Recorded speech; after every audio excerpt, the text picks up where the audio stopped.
We're joined on the dais by the Penn State Nittany Lions, head coach James Franklin, quarterback Drew Allar, defensive lineman Dvon J-Thomas. Coach Franklin, if you could begin with an opening statement.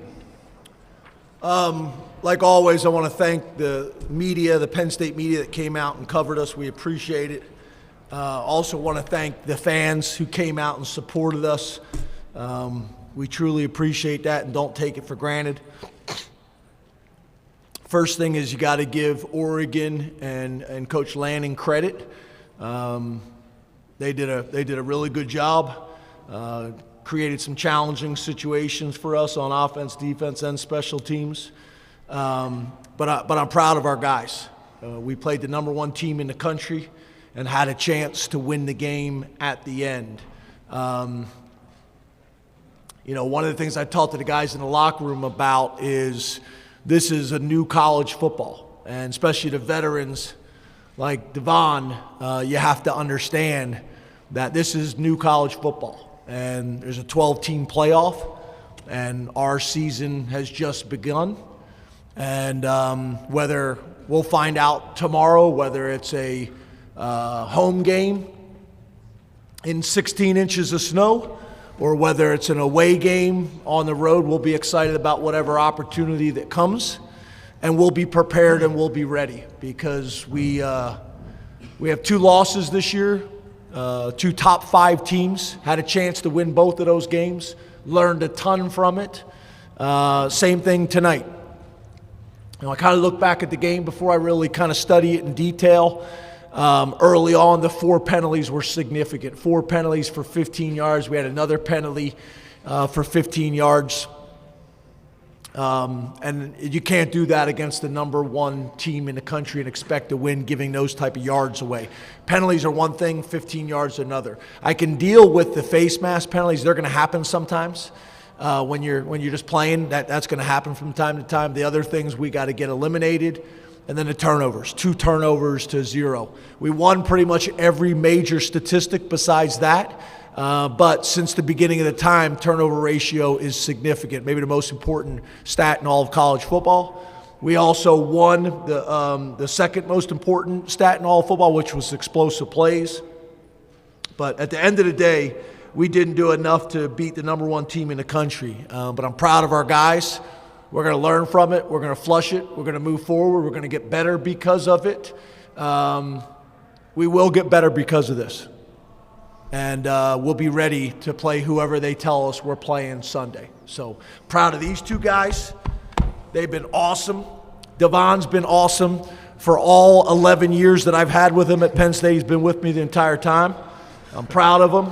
And Drew's been phenomenal too. Great leaders for us and great players. So again, give Oregon credit.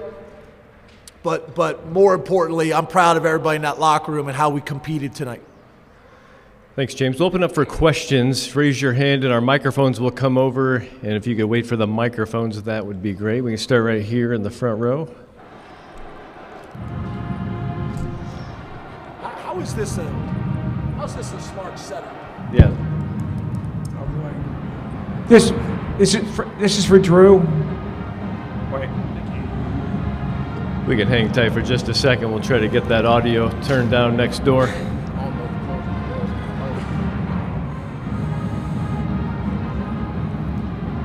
I got no issue with them celebrating, but this is kind of a JV setup.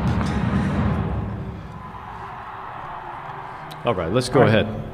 This is for Drew. Drew, can you take us through that last play? Was Trey the primary on that? And just can you take us through that from your perspective? Yeah, so the primary was Trey trying to get the ball down the field. Myriki was a strong safety. I kind of saw him just kind of hold and not really get any depth and, tried to give Trey a chance. I got to do a better job of him or nobody. I just got to see the leverage with the DB and give him more of a back shoulder or on the body where it's going to be him or nobody or move on to the progression. So that's what I saw on that play. And give their kid credit. He made a heck of a play. James, can you comment on the defense and also what was your thinking on the two-point play? Yeah, so first of all, again, we knew that was going to be a challenging team. 3 wide receivers, a quarterback that's played a ton of football and won a ton of games. So we knew it was going to be a challenging matchup.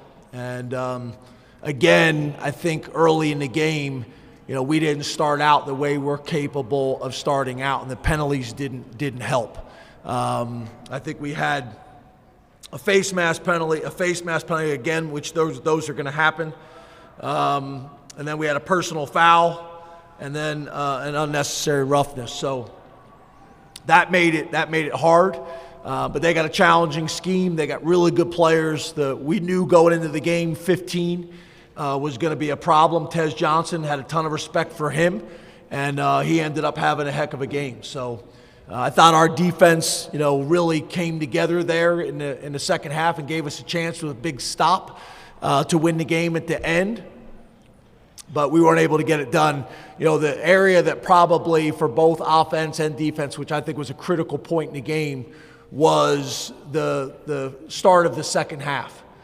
We've been great in the third quarter. We gave up points on defense, and we didn't get any points on offense. That was a really important segment of the game that we didn't capitalize. And then the 2-point play, we spent a ton of time on the analytics. We were having a tough time stopping them. We knew we were going to have to score points, and we wanted to try to win the game in regulation. So going for 2 to give us the best chance to win in regulation, we thought was the plan that we needed to take and the approach that we needed to take. When you don't pick it up, obviously that's going to get criticized. I get it. The next one, you can make the argument you go for 2 again, but then if you don't go for 2 at that point, then you're a 2-possession game at the end. So going for 1, the next touchdown, allowed us to put ourselves in a position. 1 more touchdown allows us to go for 2, send it to overtime, and go from there. But the strategy is about winning the game in regulation. We felt like we needed to be aggressive, so that was the strategy we took. James, do you feel like you've earned the right to host a game this week on Saturday? And would you be surprised if you don't? Yeah, I'm gonna be honest with you. I don't spend a ton of time on that. We literally spent the entire week on Oregon, and for me to sit here and feel like I can understand or predict how those things are going to go when you got all those people in that room and all those personalities, I'm not sure. I'm fairly confident that we're going to be in the playoffs. I can speak on that. And I know these guys and myself and the rest of the guys in the locker room will be excited about the opportunity that comes. Do I think our resume matches up with anybody in the country? Yeah, I think it does. Again, we lost by 1 possession to the number 1 team in the country. And I think earlier in the season we lost to the number 3 team in the country at the time, if I remember correctly. Is that correct? In a 1-possession game as well. So I don't think there's anybody in the country that's got that type of resume in the Big Ten, arguably the best conference in all of college football. So again, I'm not in that room. We don't make those decisions. We'll be waiting eagerly to find out who we play, and then we'll take all the necessary strategies and planning to put ourselves and our team in the best position to be successful. And wherever the game is, we're going to need our fans. And if it's a home game, which would be phenomenal, we're going to need that place rocking like it's never rocked before. And we'll go from there. Questions for Drew or Dvon at this point? Got one for down here again. Sorry. Dvon, what did Oregon do so well that made it very difficult to stop? Anything in particular that you could put your finger on offensively? To be quite frank, they sped up our defense. That's a credit to their offensive coordinator. They did an incredible job of speeding us up. I mean, to be quite frank, we also just made a lot of mistakes. You know, that's a credit to them. When you have such a talented team and you're playing at an elite level, the margin of error is very, very small. You know, Coach Franklin alluded to that after the game. The margin of error is so small, so slim in these games that it makes all the difference. And I feel like defensively that we made more mistakes in that game than we've made in almost any other game. And, you know, it's up to a great team to capitalize, and I feel like Oregon did that today. So, Let me speak on that too. Is this on? Again, you got to give them credit. They do a really good job of making it a space game.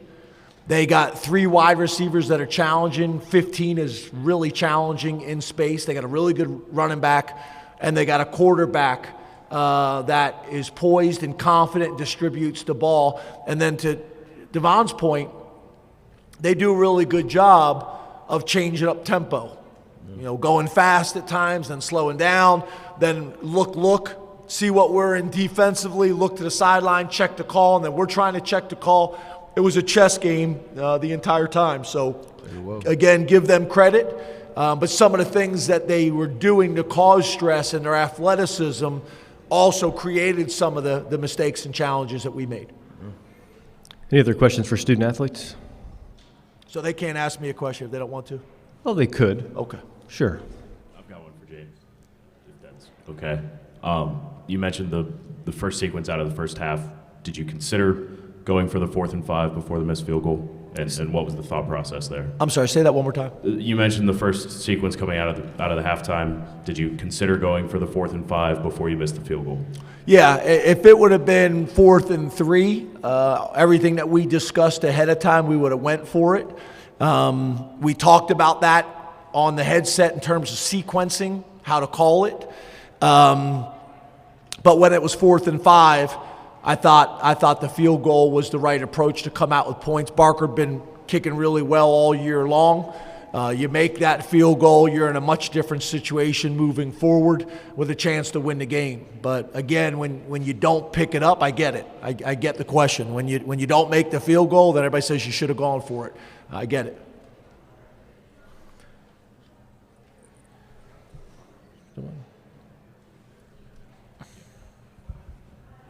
Drew, did he do anything specifically to take Tyler away from you a little bit more in the second half than the first half? I mean, on 3rd down specifically, they tried to just bracket him a little bit, and honestly, they kind of opened up our backside progressions. There was a couple earlier in the game where I hit Trey on a 3rd and 15 in man coverage where the strong safety just bracketed Tyler. So they tried to take him away as much as they could, but I mean, he still had a phenomenal game in the pass game and in the run game. So, you know, he had a great game today. And, you know, they tried to do a couple different things, but when you try to focus solely on one guy, it creates opportunities for other guys. And I thought, you know, the receivers did a good job of stepping up and making plays when they had their opportunities today. I thought they did a good job on 3rd down specifically of bracketing. It's hard to do it on normal downs, but I thought they did a good job. But like Drew said, he did a really good job of distributing the ball, and it created opportunities for other guys. A microphone down here in the front.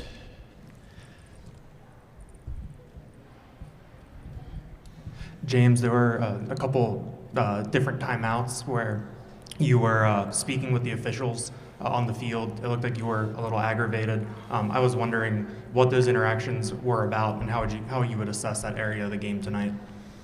Well, there was a couple calls that we didn't get that I thought we should have. One of the calls that I thought was a critical point in the game was the 2-minute drive with the catch on the sideline to Amari. I thought was a catch. And looking on the Jumbotron, it looked like it was a catch. And I get you're going to miss some calls, but it's 2 minutes. So everybody says, okay, well, slow down so they can review the call. It's a 2-minute drive. We can't slow down. In a critical game like that, in my opinion, they should have buzzed down and they should have checked that. Now, we'll watch the video of it. Maybe I'm wrong, but from what I saw on the field and what I saw on the Jumbotron, that was a catch, and you can't miss those calls in these types of games, especially when you got replay. Just buzz down. It's too important. So I thought we could have got a couple of those calls.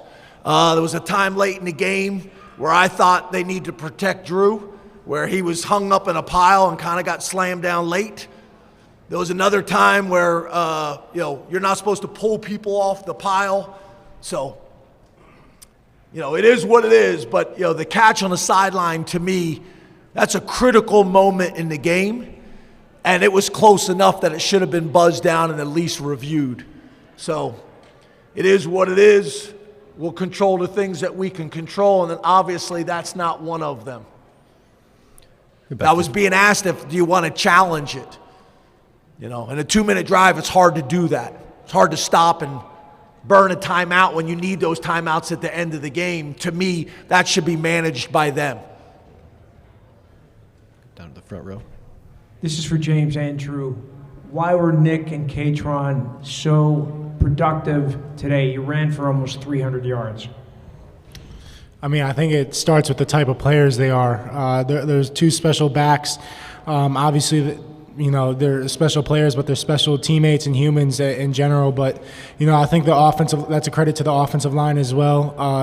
Especially getting the engine going on our front side of our, just mid-zone and outside zone plays, and allowing Nick and Katron to not get hit until they were on the second and third level. And when they get momentum going, they're really hard to bring down. And there was a couple times where, they bounced off guys at the front of at the line of scrimmage, and, they made something out of nothing. So I think it's a credit to, the type of players they are, and then also the offensive line having a really, really good day up front.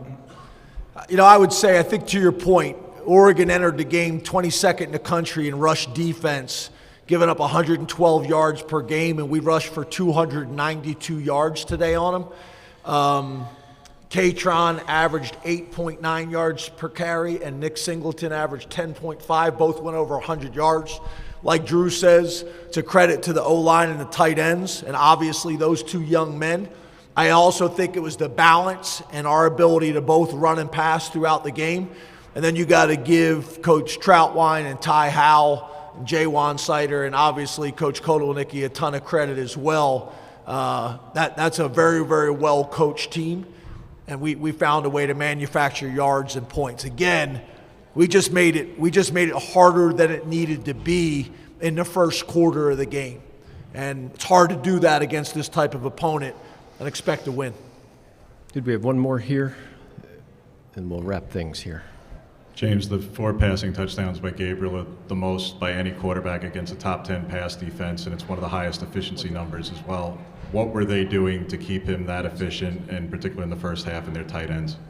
Yeah, again, he's a really good player. He has started as many games as there is in college football. He's been very, very successful. He's very efficient. I was very impressed with him on film, watching how poised and relaxed he is.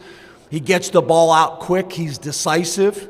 He's got 3 receivers that can make plays and have made plays against pretty much everybody. They got one of the better tight ends in college football as well. And they do a nice job. So you got to give them a ton of credit, which we have. And obviously there's some things I think we could have tightened up as well. I think the other thing that factored in is we weren't able to get as many sacks and tackles for loss in this game that we're used to and get them off schedule. I'll be interested to watch that film as well. And, with Abdul Carter and Denai Dennis Sutton, we've been able to produce sacks and pressure, as well as Vaughn and the boys inside. And I could be wrong, but there wasn't one holding call in the game. So, that'll be interesting to watch. And I don't want this to come off the wrong way. I give Oregon a ton of credit, but the penalties were pretty lopsided. And I have more of an issue with the ones that could have been reviewed. The non-reviewable ones, they're going to happen. But the ones that need to be reviewed, in my opinion. Coach Franklin, Dvon, Drew, thank you for your time and insights. We wish you the best of luck the rest of the way. Thank you.